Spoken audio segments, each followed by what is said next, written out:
Fermez les yeux et inspirez profondément, laissant les tensions de la journée se dissiper. Sentez les tensions quitter votre corps lorsque vous expirez lentement. À chaque respiration, vous vous détendez de plus en plus. Imaginez-vous dans un endroit paisible, entouré par la nature. Visualisez une belle plage sereine avec du sable doux et chaud sous vos pieds. Le son rythmique des vagues douces qui se brisent contre les rivages remplit l'air, créant une mélodie apaisante. En marchant le long de la plage, vous sentez une brise légère caresser votre peau. L'air est agréablement chaud et le parfum de l'océan flotte dans l'atmosphère.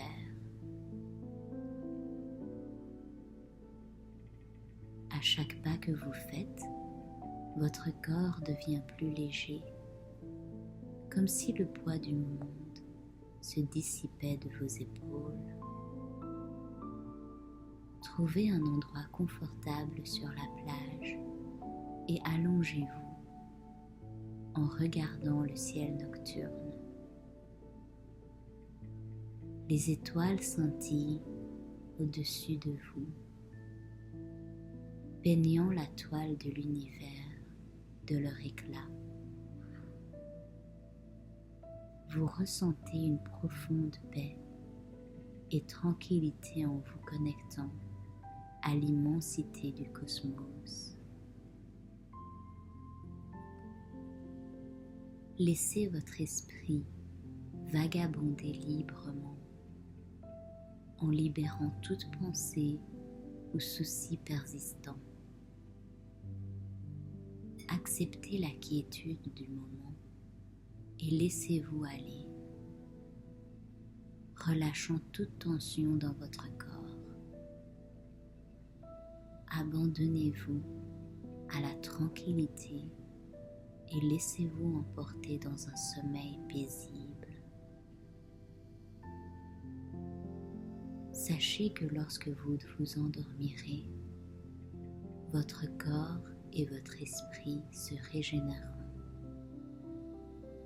Le sommeil est un moment de guérison, de restauration et de renouvellement. Vous méritez ce précieux cadeau du repos qui vous aidera à vous réveiller frais et plein d'énergie le matin. Maintenant, continuez à respirer profondément et calmement,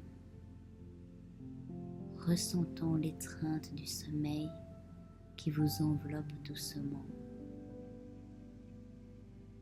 Lâchez prise de tout et abandonnez-vous à la quiétude de la nuit.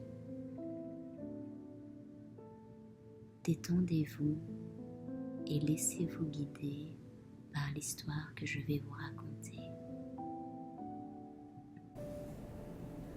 Ce soir, je vais vous raconter l'histoire de la bergère et le ramoneur, un conte écrit par Hans Christian Andersen.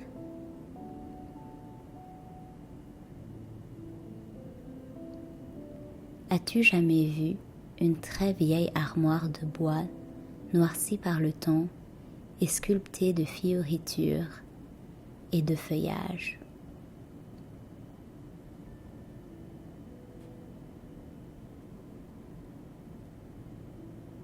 Dans un salon, il y en avait une de cette espèce, héritée d'une aïeule, ornée de haut en bas de roses, de tulipes et des plus étranges volutes entremêlées de têtes de cerf au grand bois. Au beau milieu de l'armoire se découpait un homme entier, tout à fait grotesque. On ne pouvait vraiment pas dire qu'il riait. Il grimaçait. Il avait des pattes de bouc, des cornes sur le front et une longue barbe. Les enfants de la maison l'appelaient le sergent-major général commandant en chef au pied de bouc. Évidemment, peu de gens portent un tel titre et il est assez long à prononcer, mais il est rare aussi d'être sculpté sur une armoire.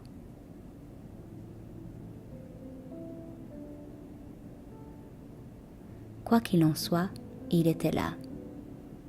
Il regardait constamment la table placée sous la glace, car sur cette table se tenait une ravissante petite bergère en porcelaine, portant des souliers d'or, une robe coquettement retroussée par une rose rouge, un chapeau doré et sa houlette de bergère.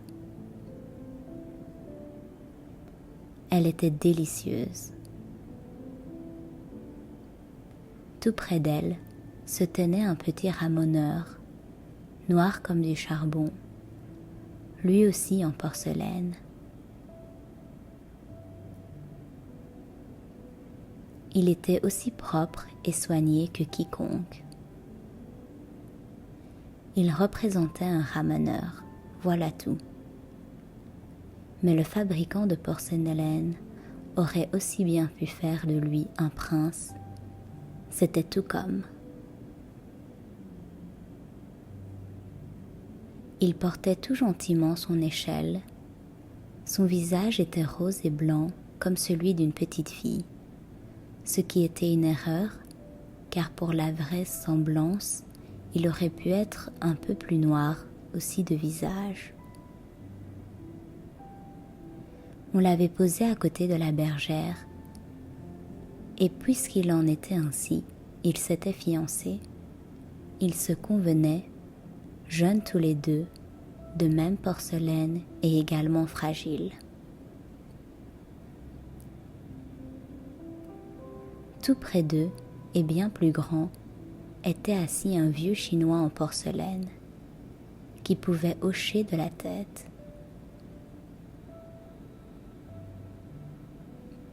Il disait qu'il était le grand-père de la petite bergère. Il prétendait même avoir autorité sur elle. C'est pourquoi il inclinait la tête vers le sergent-major général commandant en chef au pied de bouc, qui avait demandé la main de la bergère.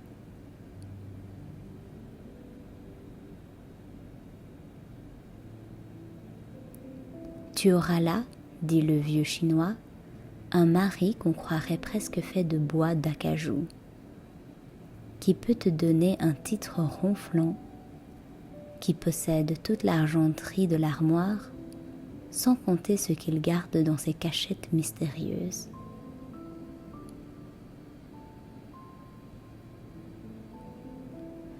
Je ne veux pas du tout aller dans la sombre armoire, protesta la petite bergère.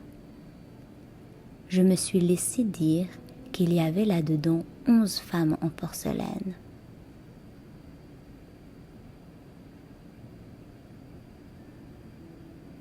Eh bien, tu seras la 12e.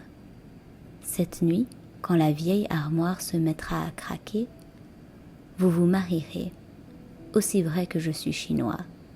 Et il s'endormit.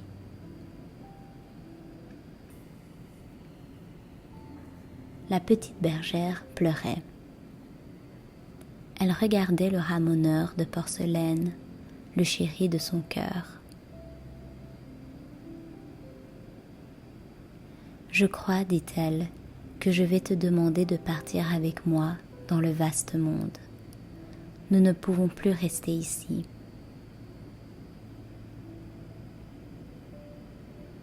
Je veux tout ce que tu veux, répondit-il.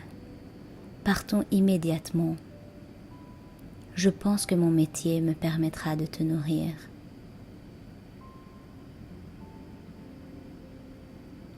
Je voudrais déjà que nous soyons sains et saufs au bas de la table, dit-elle. Je ne serai heureuse que quand nous serons partis.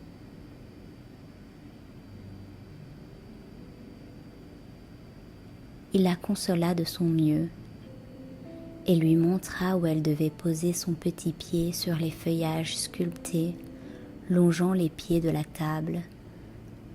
Son échelle les aida du reste beaucoup. Mais quand ils furent sur le parquet et qu'ils levèrent les yeux vers l'armoire, ils y virent une terrible agitation. Les cerfs avançaient la tête, dressaient leur bois et tournaient le cou. Le sergent-major, général commandant en chef au pied de bouc, bondit et cria « Il se sauve! Il se sauve !» Effrayés, les jeunes gens sautèrent rapidement dans le tiroir du bas de l'armoire.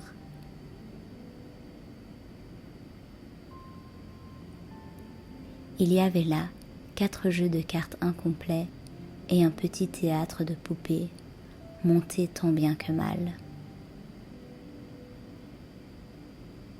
On y jouait la comédie, les dames de carreau et de cœur, de trèfle et de pique, assises au premier rang, s'éventaient avec leurs tulipes.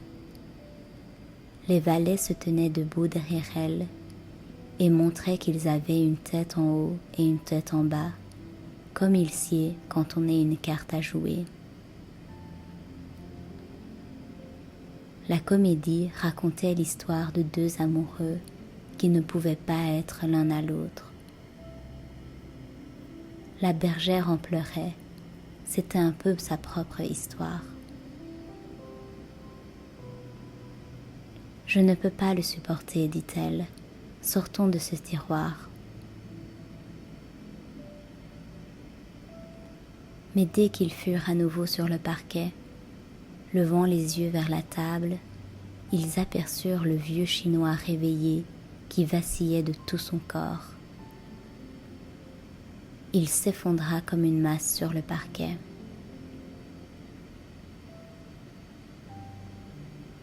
« Voilà le vieux Chinois qui arrive !» cria la petite bergère. Et elle était si contrariée qu'elle tomba sur ses jolis genoux de porcelaine.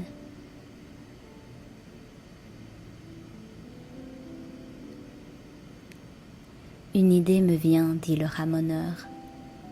Si nous grimpions dans cette grande potiche qui est là dans le coin, nous serions couchés sur les roses et la lavande, et nous pourrions lui jeter du sel dans les yeux quand il approcherait.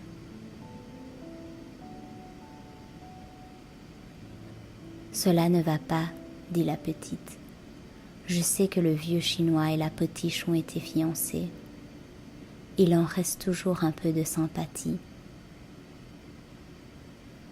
Non, il n'y a rien d'autre à faire pour nous que de nous sauver dans le vaste monde. As-tu vraiment le courage de partir avec moi? As-tu réfléchi combien le monde est grand et que nous ne pourrons jamais revenir? J'y ai pensé, répondit-elle. Alors le ramoneur la regarda droit dans les yeux et dit «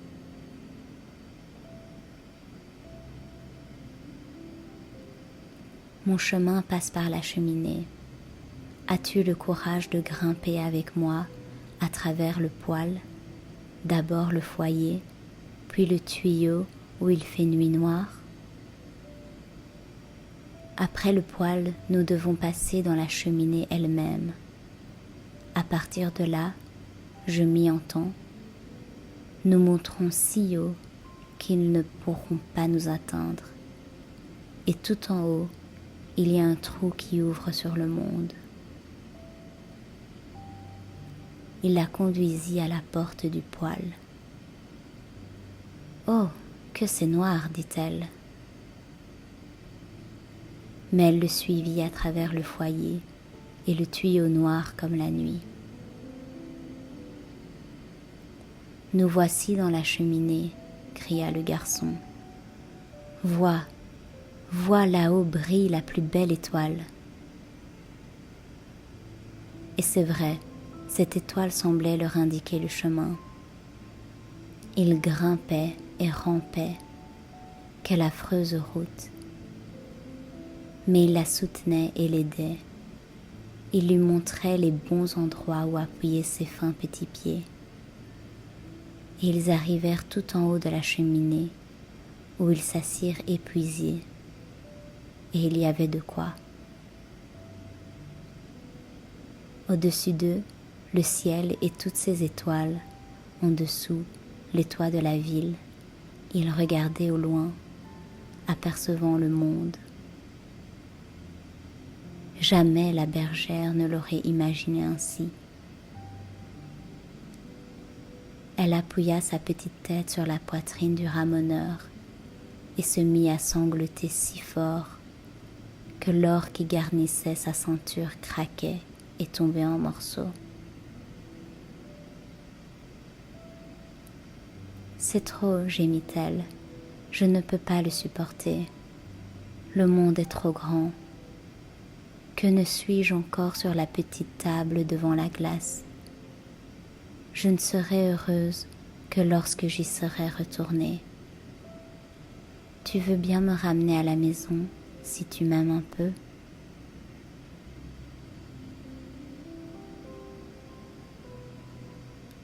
Le ramoneur lui parla raison, lui fit souvenir du vieux chinois, du sergent-major général commandant en chef au pied de bouc. Mais elle pleurait de plus en plus fort.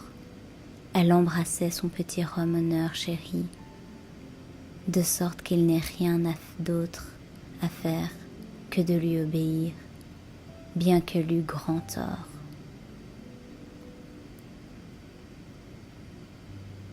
Alors, ils rampèrent de nouveau avec beaucoup de peine pour descendre à travers la cheminée, le tuyau et le foyer. Ce n'était pas du tout agréable. Arrivés dans le poêle sombre, ils prêtèrent l'oreille à ce qui se passait dans le salon. Tout y était silencieux. Alors, ils passèrent la tête et, horreur! Au milieu du parquet gisait le vieux chinois, tombé en voulant les poursuivre et cassé en 3 morceaux. Il n'y avait plus de dos et sa tête avait roulé dans un coin. Le sergent-major général se tenait là où il avait toujours été, méditatif. C'est affreux, murmura la petite bergère. Le vieux grand-père est cassé et c'est de notre faute. Je n'y survivrai pas. Et de désespoir, elle tordait ses petites mains. On peut très bien le requinquer, affirma le ramoneur. Il n'y a qu'à le recoller, ne sois pas si désolé. Si on lui colle le dos et si on lui met une patte de soutien dans la nuque, il sera comme neuf et tout prêt à nous dire de nouveau des choses désagréables. Tu crois vraiment? Ils regrimpèrent sur la table où ils étaient primitivement. Nous voilà bien avancés, dit le ramoneur. Nous aurions pu éviter le dérangement. Pourvu qu'on puisse recoller le grand-père. Crois-tu que cela coûterait très cher, dit-elle? La famille fit mettre de la colle sur le dos du chinois et un lien à son cou, et il fut comme neuf, mais il ne pouvait plus hocher la tête. Que vous êtes devenu hautain depuis que vous avez été cassé, dit le sergent-major général commandant en chef au pied de bouc. Il n'y a pas de quoi là être fier. Aurais-je ou n'aurais-je pas ma bergère?